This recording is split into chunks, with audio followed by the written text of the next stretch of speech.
அன்பு தமிழ் உறவுகளுக்கு வணக்கம். 60 நாள் வெளிநாட்டு வனவாசத்துக்கு பின்னாடி இன்னைக்கு ஊர் திரும்புகிறேன். ரொம்ப மனசு சந்தோஷம்தான். குடும்பத்தோடு சேர போகிறோம், தாய் மண்ணை மிதிக்க போகிறோம் அப்படிங்கிறது. அந்த சந்தோஷம் எனக்கு இருந்தாலும் கூட இருதயம் வேறு மாதிரி சொல்லுது. உண்மையிலே அது சந்தோஷமாகவே இல்லை. ஏன்னா வசதி இருக்குது, வாய்ப்பு இருக்குது. முதல் ஃப்ளைட்டில் டிக்கெட் கிடைச்சது எனக்கு ஓகே. வசதி இல்லாமல், வாய்ப்பு இல்லாமல், பசியோட, வெயிலில் ஒரு மாசக்கணக்கா வருஷக்கணக்கா நம் தமிழ் உறவுகள், இந்திய உறவுகள் ஃபோன் பண்றாங்க, அழுறாங்கப்பா. டாக்டர், நாங்க எப்போ வீட்டுக்கு வர்றது? வந்து 4 வருஷம் ஆச்சு, 8 வருஷம் ஆச்சு. அந்த கேஸ்ல இருக்கிறோம், இந்த கேஸ்ல இருக்கிறோம், வேலை இல்லாம இருக்கிறோம். எங்களை எப்ப டாக்டர் கூட்டிட்டு போவாங்க? ஊருக்கு போனா கட்டாயம் எங்களை கூப்பிடுறதுக்கு நடவடிக்கை எடுப்பீங்களா? அழுறாங்கப்பா. உண்மையிலே மனசு வலிக்கிறது.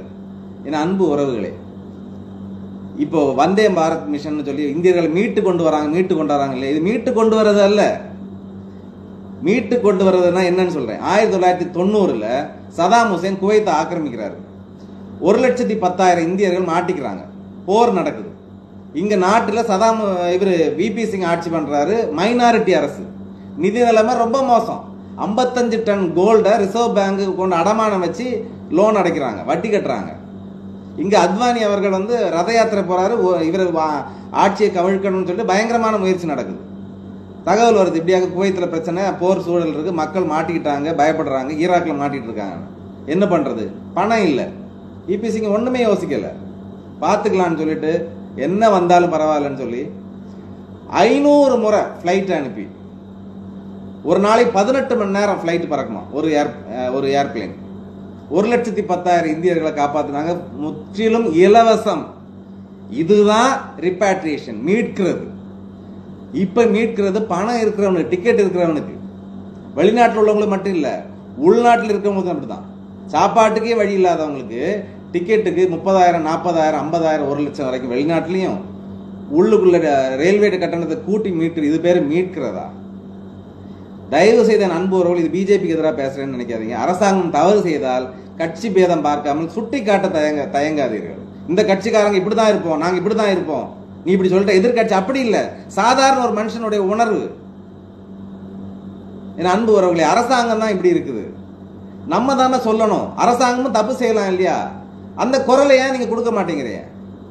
ஏன் இலவசமாக மாட்டிக்கிட்டு இருக்க தவிக்கக்கூடிய ஏழை சொந்தங்கள் வீட்டுக்கு போய் சேரக்குள்ளால ஒரு நடவடிக்கை எடுக்கிறதுக்கு அரசாங்கத்தை ஏன் வலியுறுத்த முடியல? ஒண்ணுமே அவங்க கேட்கலையே, மாட மாளிகை கேட்கலையே, இலவசம் கேட்கல, வீட்டுக்கு கூட்டிட்டு போகணும்னு சொல்றாங்க.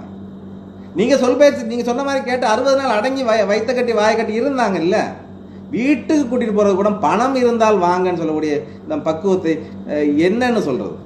சரி, அரசாங்கம் தான் அப்படி இருக்குது. இப்போ நம்ம பிரபலங்கள் என்ன ஆனாங்க? தொழில் அதிபர்கள் என்ன ஆனாங்க?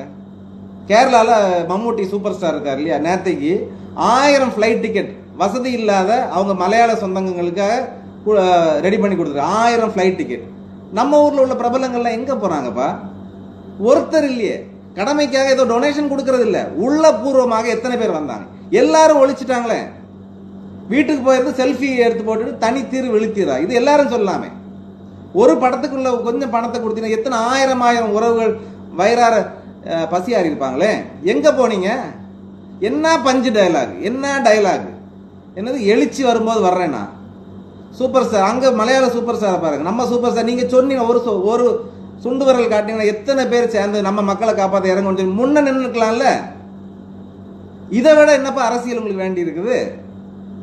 எதிர்கட்சிகள் எலெக்ஷன் அடுத்த வருஷம் வரப்போதில் எவ்வளவு செலவு பண்ணிருப்பீங்க? அந்த மக்களுக்கு கொடுக்க வேண்டிய தலைக்கு இவ்வளவு ரூபான்னு கொடுத்தீங்க, அதை இப்ப கொடுக்கலாம்ல.